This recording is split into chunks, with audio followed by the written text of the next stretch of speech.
getting on the call, and then it kept cutting me off. So it's like, all right, wow. Here's going. Here's this, because this is the only guy that's got so much stuff. All right, so 6 books he's written. A great documentary called The Unified. Seven, Brian, it's Oh, 7. 7 now? Okay, now Yes, 7. 7.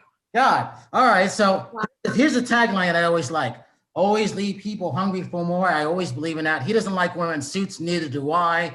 This guy's worked with Prince, Bette Midler, Michael Jackson, Bob Marley, Peter Gabriel, Billy Joel, Buzz Aldrin, Queen, Billy Idol, ZZ Top, Run DMC.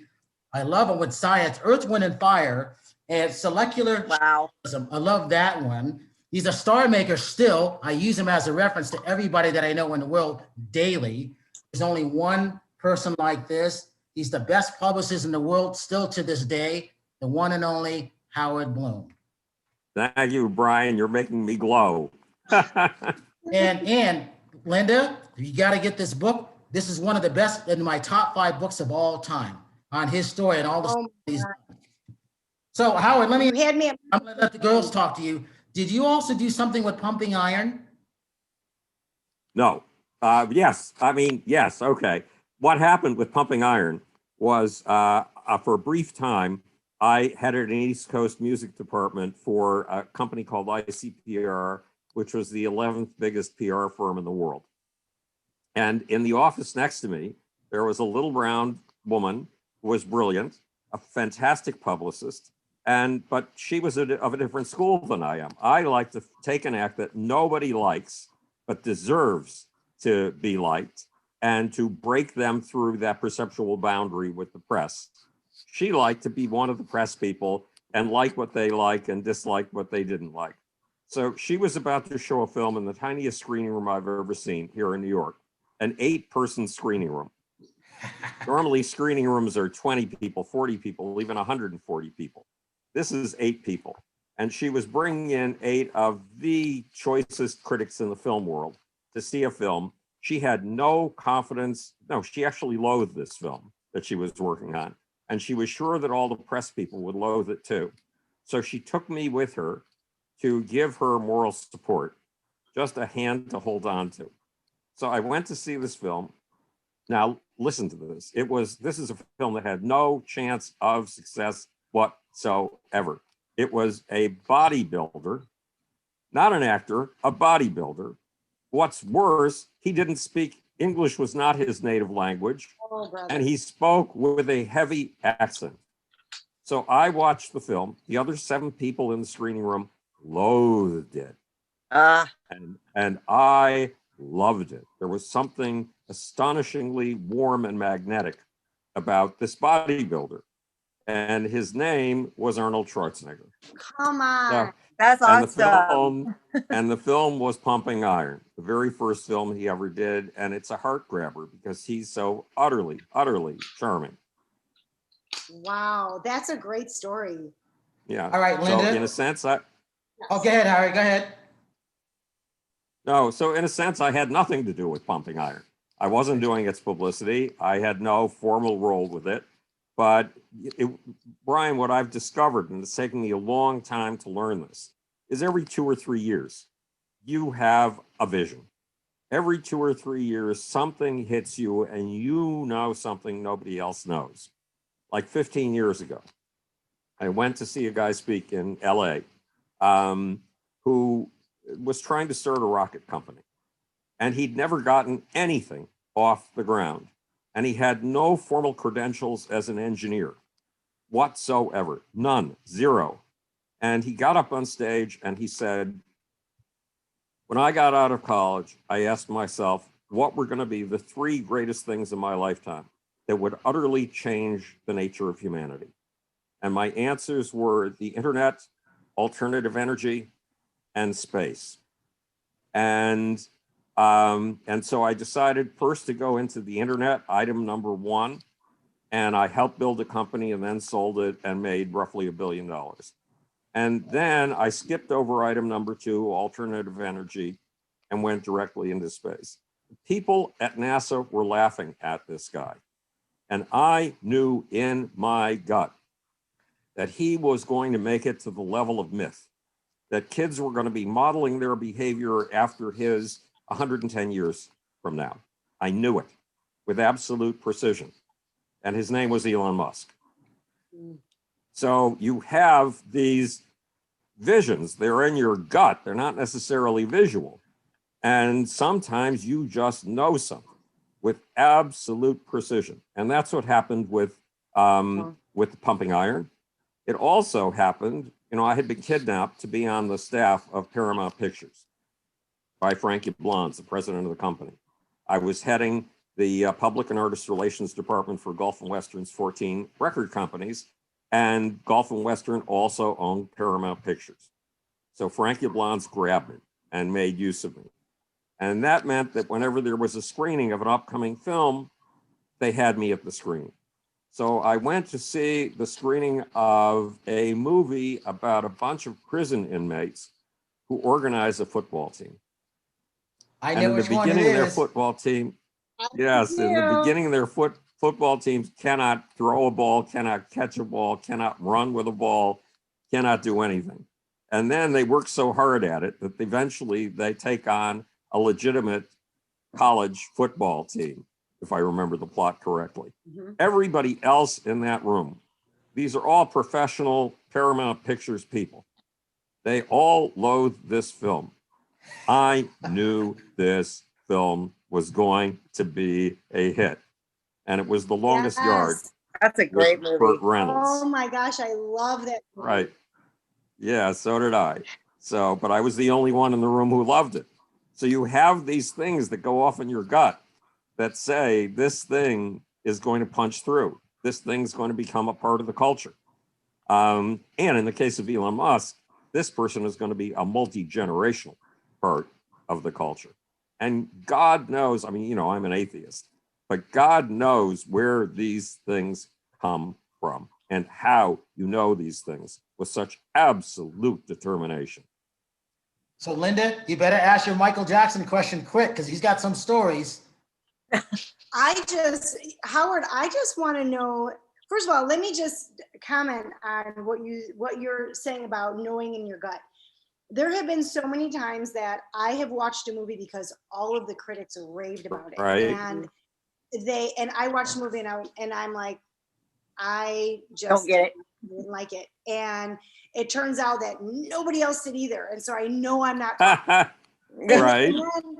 And then opposite, the critics hate it. They hate it. I see it anyway. And I love it.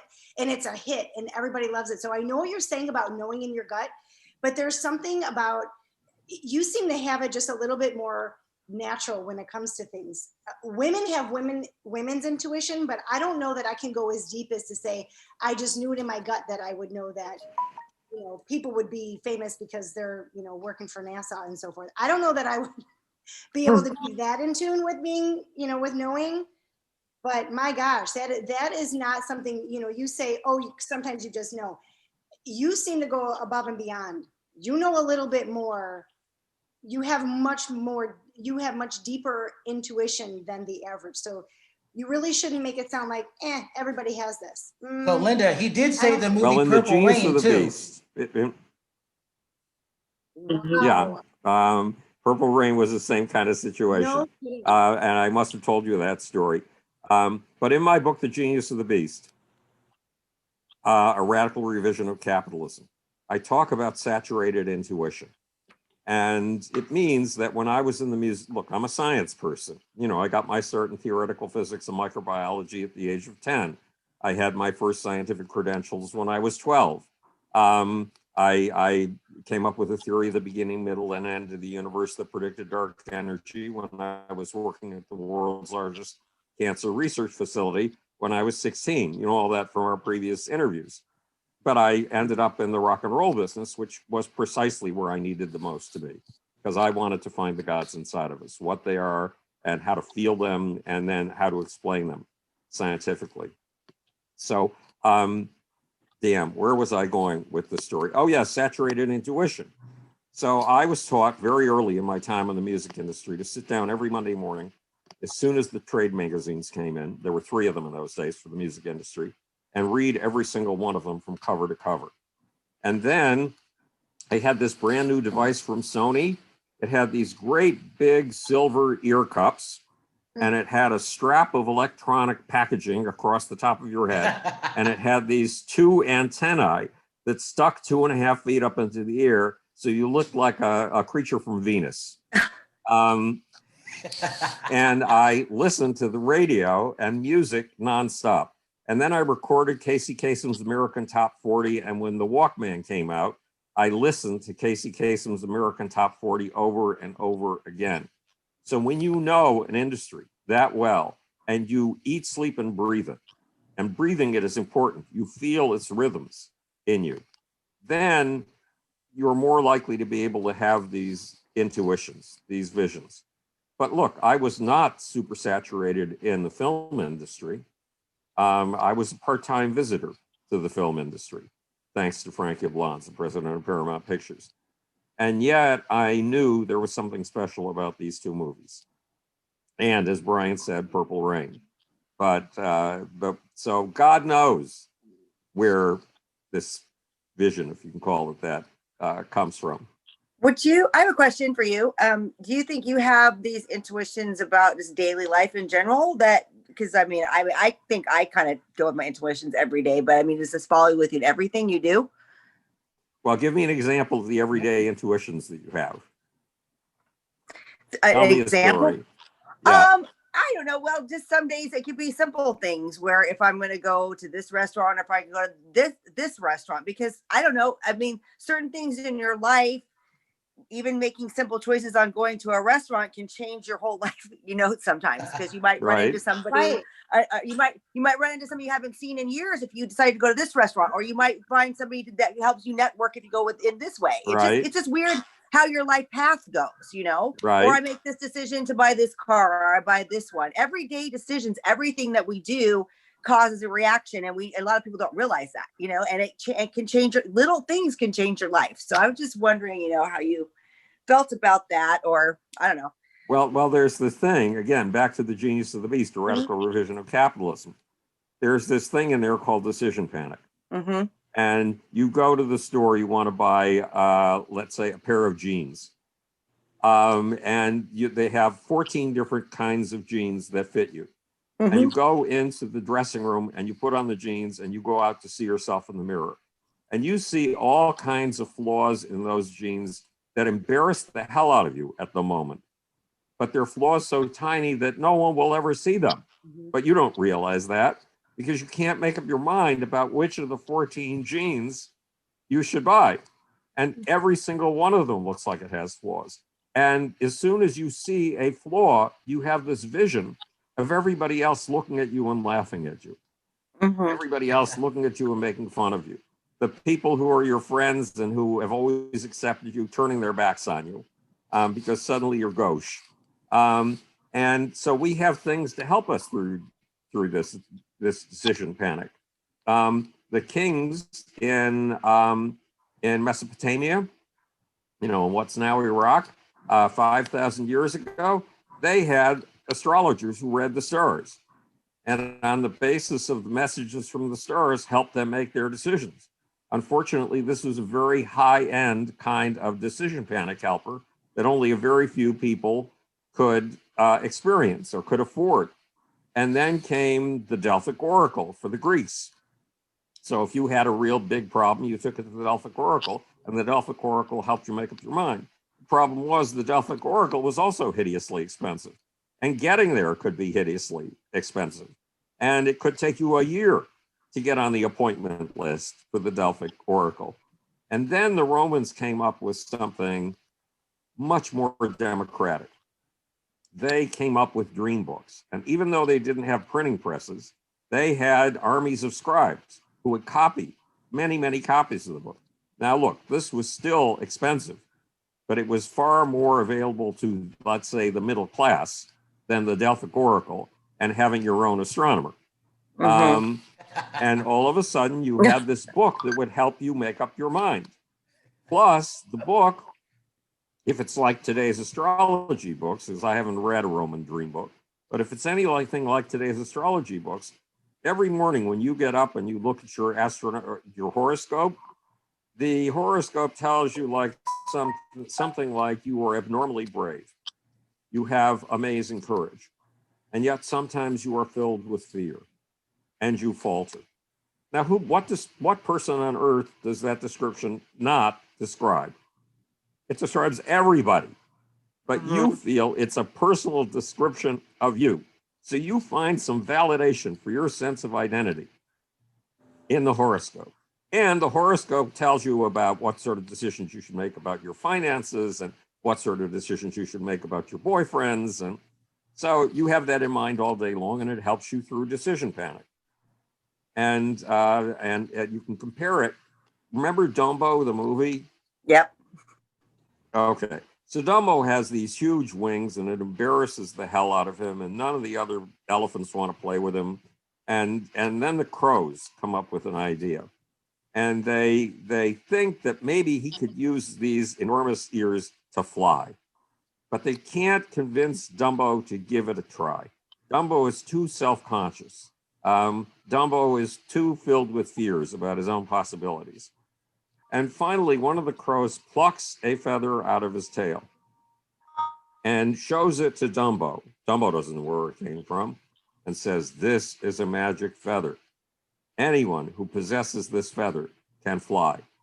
So Dumbo tucks the magic feather in his trunk and takes off on his wings and soars. Now, the point is that the Roman dream books are magic feathers. Today's astrological horoscopes are magic feathers. And they help you make up your mind when you're going through decision panic.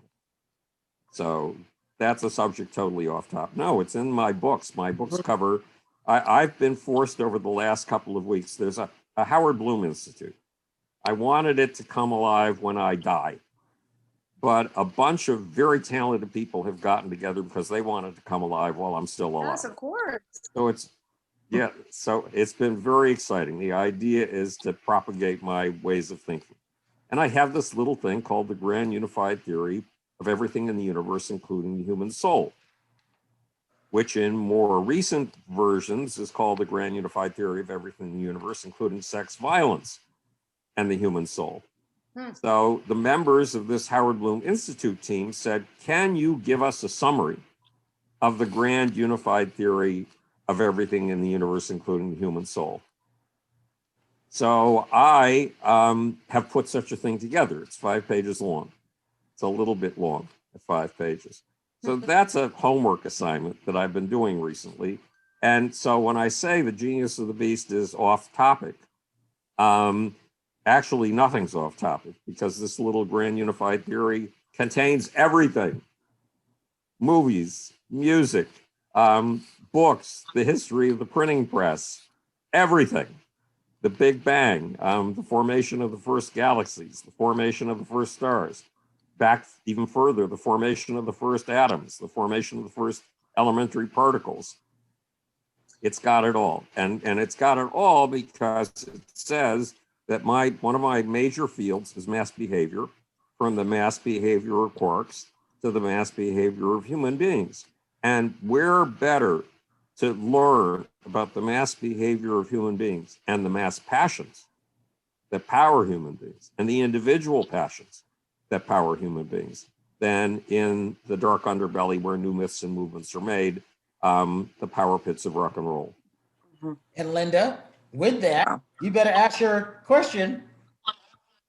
Well, I don't know what specific question you're referring to, Brian, but I am a huge Michael Jackson fan. And the first question that comes to my mind is, how were you able to work with the types of people that you worked with who were so popular and just have an open mind, like they were just real people like you and me? Because they are. I've worked with celebrities myself, and they are just real people like you and me. But I mean, the people you've worked with, Howard, are just off the scale, off the spectrum. How do you work with people such as Michael Jackson and just act like, okay, another day at the office? That's a very good question, and I'm not sure I have the answer at all. But yes, these are people, and I admired them for what they achieved, and I admired even more what they could achieve. in the future. My job was to help take them from what they had achieved to what they could achieve in the future. One of the secrets, and I think I told you, Brian, I think I've told you this story before, but when I was 16 years old, I was very unpopular in my hometown, Buffalo, New York. The other kids wanted to have nothing to do with me. And my parents really wanted to have nothing to do with me. So I was very much on my own. But my parents were kind enough to send me to a private high school. And private high school had a committee called the program committee. Now, every day there was an assembly at the beginning of the day. It was 45 minutes long. And the head of the program committee, is there a cat trying to get through your window back there? My dog is misbehaving, and normally I have to go home taking care of the dog, and there's nobody home, and I'm getting so mad. Oh God, you poor baby. And I can't tell what she's doing, so I'm sorry. If I were there, I would pet the dog. I know, I'm trying, but she keeps going away from me. She'd rather do what she's doing. Oh God. So at any rate, now look, when it came time to elect the class president, the class vice president, etc., they picked the most popular kid in class, obviously not me, as president. The second most popular kid in class, obviously not me, as vice president. The most popular Jew in class as treasurer, that obviously wasn't me either. And the most popular girl as class secretary, right? But they had this thing called the program committee. And the program committee actually had to do things. The head of the program committee had to program 2 of those school assemblies a week and had to MC all 5 of them. So when they first, at my junior year, when they first elected me to this position, it was scary as hell. Going in front of an audience of 350 people every single day, I had stage fright like you wouldn't believe every single day. And then after 3 months, it became perfectly normal to go in front of an audience of 350 people. And then one day the juniors came to me and they said, "We're having a dance, could you please advertise it?" Now, this is one of the most ironic requests in the history of humanity, because not only can't I dance, but if there's a dance or a party of any kind, a social gathering of any kind, anywhere in Buffalo, New York, I am cordially invited to stay as far away as possible, preferably Cleveland or Albuquerque. This is terrible. This is so sad. Yes. So I was going to have to advertise this dance where I would be most unwelcome. So I put a record on the turntable behind the stage, and I went on the stage in front of the 350 kids who hated me but had voted me the head of the program committee, and started to dance. Now, because I can't dance, this was a free-form movement of a kind no human on earth had ever seen before. It was like a Looney Tune drawn on a day when Chuck Jones had dropped LSD. Chuck Jones, the guy who drew all of these cartoons, Tom and Jerry and everything. And I saw the eyes of the girl who hated me the most in the audience widen. And I saw her pupils dilate, open. And I saw her face melt. And then I saw the faces of all the other kids melt. And I had an out-of-body experience. I was on the ceiling watching this whole thing take place. And I saw this audience, this energy, the individuals' energies congeal into one amoebic blob of energy and attention. And I felt that blob reach a pseudopod out to me like a pipe.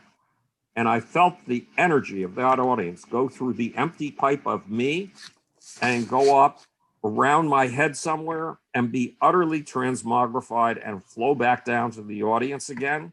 And I saw their pupils widen even further. And it was for 3.5 minutes. It was a reverberatory feedback loop. It was astonishing. And when I finished, the audience did something they had never done in my time in that high school before and would never do again. They didn't do it for football heroes. They didn't do it for homecoming queens. They didn't do it for students returning from foreign student status in Italy, for nothing. They surged down to the foot of the stage. They picked me up on their shoulders as if they had practiced this for years. They carried me out of the auditorium. They carried me up the pathway to the building where we had our classes, and only then did they put me down. So I had some sense of what my artists were going through when they were on stage. Plus, I was a writer. I had been writing maniacally since I was 16 years old. So I knew what it was like to sit in front of a blank piece of paper and to absolutely know with absolute precision that you could never write a lyric that day with an album deadline hanging over you.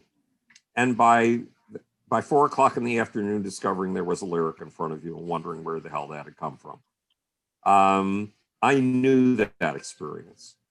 So I had certain common synapses, common points of joining with my artists. But where that sense that these are just other human beings and I should not be the least bit intimidated and awed came from, I really do not know. Well, boy, they sure trusted you because, I mean, you had all of the top stars. Think about that. You must have out of body experiences now, just taking a look back and realizing, wow, I did that. No, I haven't had an out of body experience since I was 19. And you know, they don't happen very often. I've only had 3 of them in my lifetime. No, so I haven't had one since roughly 2005. Oh, But they're really rare. I mean, have you had any in your lifetime? I have. And one of them was when my father died. Oh God, what happened? Tell me the story. You know what? I just felt like I felt like I was literally removed from the room, and I was just watching things that were going on around with everybody and me, but I felt like I wasn't part of the room. I don't know any better way to describe it. I was there, but I wasn't there. I was Right. watching from overhead, and I could tell you what I did, what I was going to do next, but then I just did it without knowing that I was going to do it. Do you know what I mean? Oh yes. As if I could see what was about to happen, but it was like my body was doing it, and I had no control over it. Right. Crying, talking to people,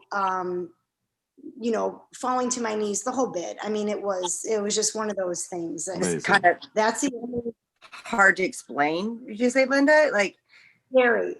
I don't know. Very. I mean, the only thing close to it is I was in the hospital and I had a collapsed lung and I was pretty much unconscious, but I remember being there. So I don't really know if that would be an out of body experience or because I mean, I know I was not conscious, but I was there and I knew what was going on. So it's just like, I don't know. I mean, but that's the closest thing that I've happened to me. So I don't know. That makes sense because when I was 19, I was in New Brunswick, New Jersey.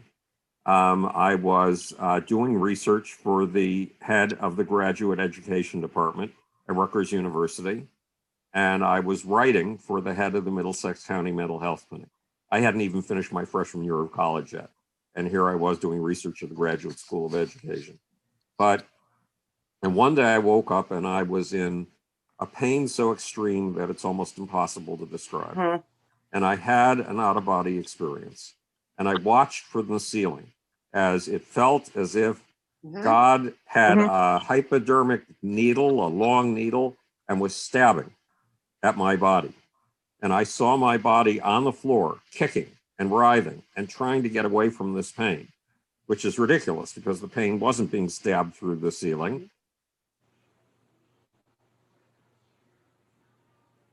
Do we have a dump? And I was shocked. And if they hadn't gotten one of my many near-death experiences, You guys can hear me? I'm going to take this opportunity to do something. I'll be right back. I'm sorry. So I think we're losing you a little bit, Howard. We're frozen kind of. And because everything seems frozen. ooh, he clicked off. We got about We got about 7 I minutes think he left. to go on stuff. But it's one of those things where, Linda, his book, Einstein, Michael Jackson and Me, were all the things that he's talked about. Very, Mhm. but one of the best books I've ever read on I can't. What question was it specifically that you were thinking I was going to ask? Oh, it's just anything on Michael, because he tells it like he's written it, and it's so lengthy, which is, Yeah. I mean, Howard, we lost you for a minute, but I was just telling Linda how well your book is written and how great of a storyteller that you are. We don't have to sit around a campfire and hear Howard Bloom. They're just there like they happen. No, they're there. They're there like they happen. Well, I wanted to tell you a story about out-of-body experiences. Yeah. I had a collaborator in evolutionary biology named Dr. Valerius Geist. And Val is a large mammal specialist. So he would stuff a knapsack with equipment, take a rifle, and go up on a mountainside and watch the mountain goats for 6 months. And then he would come back and write a book about it. And Val loved to do face downs with grizzly bears.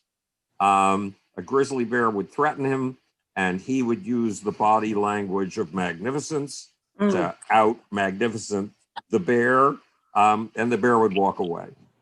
But one day he was doing his scaring the bear routine, out magnificenting the bear, and the bear came charging at him anyway.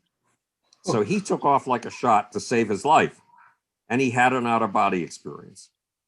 He was sitting on a branch of a tree watching this whole thing take place, and he saw himself outrun the bear, but barely, grab onto a tree, climb up the trunk, go to a very high branch, and then taunting the bear and celebrating his victory, hanging with his hands from the tree limb and dancing in midair over the bear's head. So this is what we hypothesized goes on in an out-of-body experience. Normally, your brain makes up its mind about doing something, and it sends that decision to the conscious brain because the decision is made unconsciously. And it takes about a half a second for the conscious brain to process it. Well, when you're running from a grizzly bear, you don't have time for that extra half a second. Right. So what we hypothesized is that the conscious mind is parked somewhere out of the way, so that the mind that makes up your mind can go directly to your muscles without having to take that extra half second delay and get you the hell out of there before the bear can take you to pieces. That makes sense. And it's always in traumatic situations. Mhm. Right. So you had a traumatic situation with your father dying. It hit you extremely hard, probably harder than you ever imagined Yep. you could be hit by something. Yep. And so to handle it, your body or your mind used what in psychology we call dissociation. And you had your out-of-body experience so that you could handle it. Mm-hmm. And God knows what was happening with me with that audience experience. But that audience experience and having it became key to my understanding my artists and what they went through. Mm.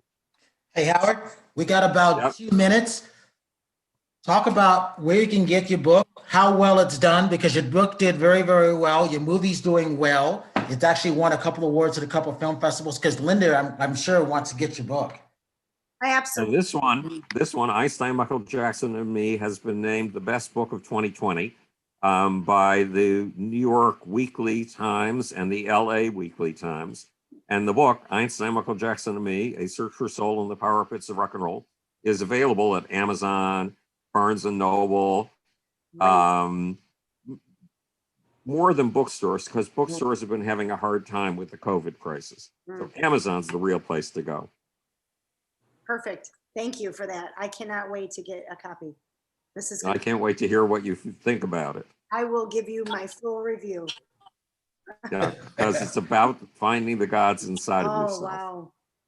And with that, That's Howard, fantastic. obviously with Terry Marie up there and from Linda from Chicago, because Linda, she was going to get on our show and then she had something that happened. And I'm like, Linda, I got Howard coming up. I don't think you want to miss this one because Right. we are And- going to set And up Linda, another one. pet, just before we go, pet the dog for me. When you cut out, we lost you for a few minutes. I said, excuse me, guys, I have to go take care of the dog for a second.